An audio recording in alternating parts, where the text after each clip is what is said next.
कोलकाता के RG Kar medical college अस्पताल में एक लेडी डॉक्टर की निर्मम हत्या ने पूरे देश को हिलाकर रख दिया है।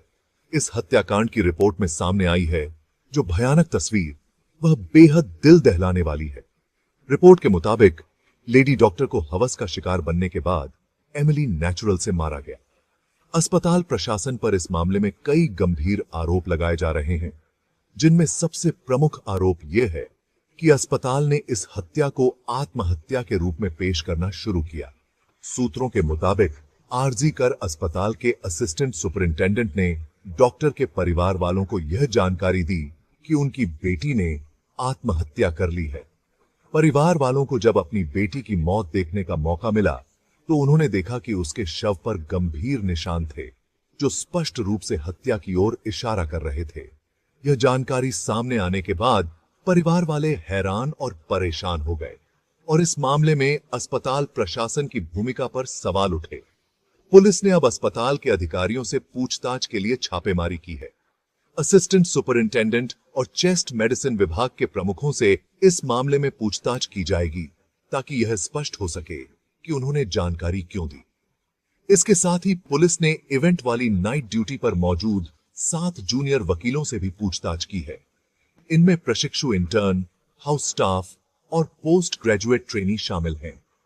खबरों के मुताबिक इन पत्रकारों ने कुछ घंटे पहले एक घटना के बारे में बताया था।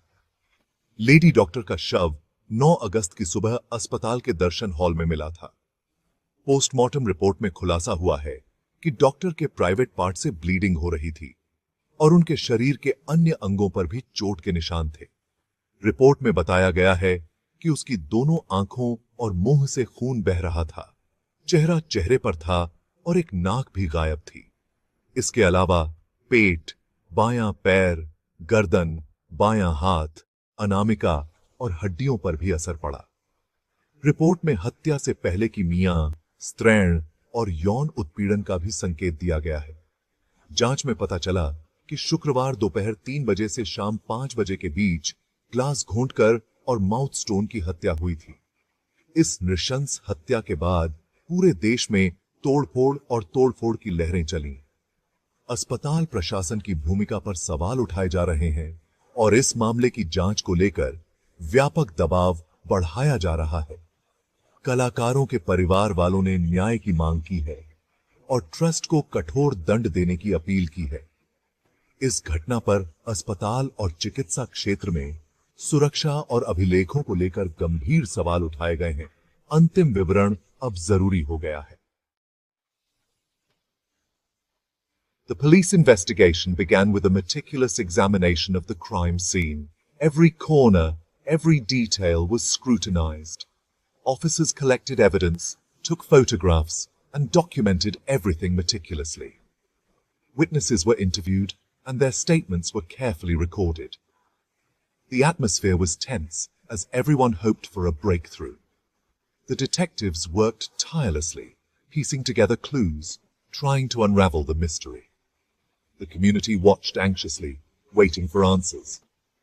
The investigation was thorough, but the questions remained. Who was responsible, and why did it happen? The post-mortem report revealed some shocking details. The cause of death was determined to be blunt force trauma, indicating a violent altercation. Multiple injuries were found, suggesting a struggle had taken place. This new information has raised more questions than answers, leaving the community in a state of disbelief and mourning. The incident has sparked outrage across the nation. Protests have erupted in several cities, with citizens demanding accountability and justice. Social media is flooded with messages of support for the victim's family, and calls for systemic change are louder than ever. It's clear that this tragedy has struck a chord with people from all walks of life. Activists and community leaders are calling for a thorough investigation. They are urging authorities to leave no stone unturned in their quest for justice. Public figures and celebrities have also joined the cause, amplifying the voices of those seeking answers. The pressure on law